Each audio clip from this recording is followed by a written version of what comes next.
రంగారెడ్డి జిల్లా నాదర్గుల్లోని మాతృదేవోభవ అనాథాశ్రమాన్ని సినీ నటుడు మంచు మనోజ్ సందర్శించారు.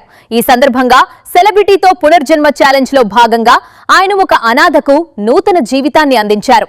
రోడ్డుపై మతిస్థిమితం లేకుండా తిరుగుతున్న ఒక వ్యక్తిని ఆశ్రమ నిర్వాహకులు చేరదీయగా మనోజ్ స్వయంగా అతనికి జుట్టు గడ్డం కత్తిరించి నూతన వస్త్రాలు ఇచ్చి సాధారణ మనిషిగా మార్చారు.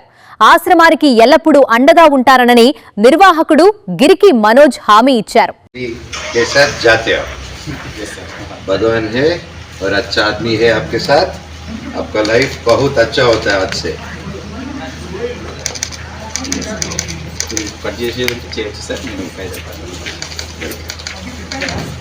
గౌరవమత్ సంతోష్ భాయ్ పేరు ఒకటి చెప్తున్నాడు సార్, అది కూడా పూర్తి పెట్టిన తర్వాత విన్నా. संतोष भाई बहुत अच्छा नाम है.